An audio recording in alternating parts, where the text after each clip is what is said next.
This should be the most common question in the property industry. How to maximize my profit for my property purchase? If this question has flashed through your mind, you do not want to miss this episode. Hello, my name is Junping. If you have asked or even thought about this question before, you are not alone. Today, we are going to explore some of the ways that actually can help us to maximize our profits out of our properties. I will be sharing 3 tips that can help you be able to maximize your profits. As I have shared in my previous video of how to identify big discount units, we are pacing ourselves to be able to sell off the unit at a considerably cheaper price and yet still be able to make a good profit.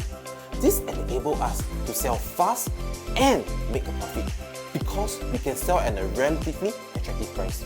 The starting point where you enter the market is the most important. If you have bought the unit at a very high price, it is natural that you want to sell it back at a very high price as well. Let's look at Riversound Residence example. The level 15 unit was transacted at $1.02 million in February 2021.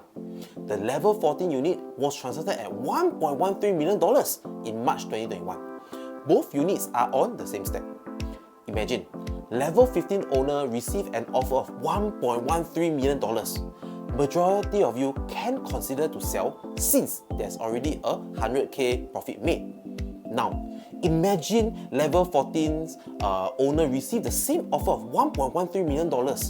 The chances are that the level 14 owner will not accept the offer and may even ask for a higher price simply because they have not made any profits at all. Now, we change the perspective. You are a buyer who have viewed both units on level 14 and 15.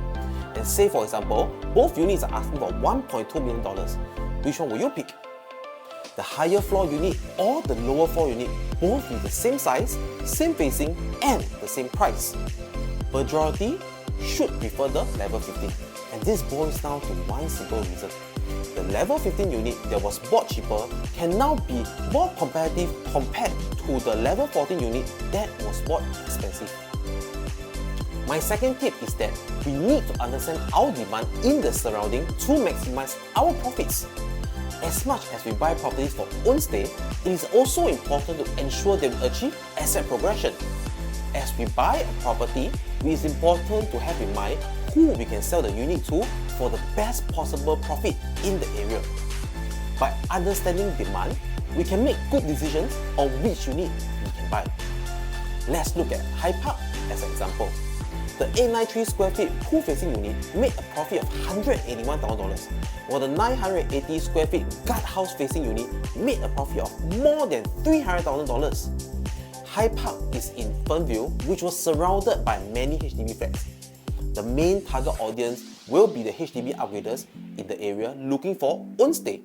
Their main concern will be a bigger unit and to be more layout focused over the facing of the unit. So when choosing a unit in High Park, they will be more inclined to units that are more efficient in layout and have a bigger space.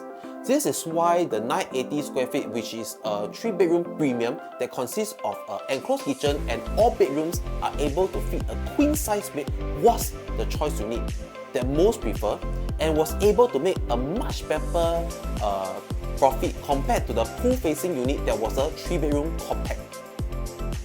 The last tip that I will be sharing is being the first owner. The best way to be able to maximize our profit is always aiming to be the first owner of the property. Let's look at this Livia example. Both units have a similar facing were sold. One is on level 2, the other is on level 5. The level 5 unit was sold from the first to second owner for $1.35 million. The owner made a profit of more than $300,000. The level 2 unit, however, was sold from the second to the third owner for $1.4 million.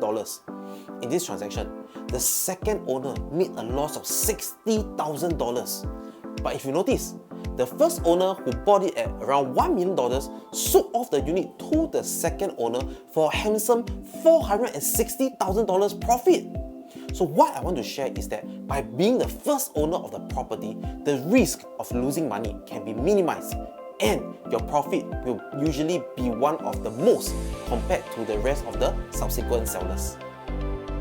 Of course, not all properties go through the same experience. If you are looking to maximize your property profits, please feel free to drop me a text and we can explore further. So that's all for today. If there's any topics or questions that you wish for me to talk about, please leave them in the comments below. Also, please subscribe to my channel and turn on the notification button so that you do not miss any of my videos. Thank you, bye!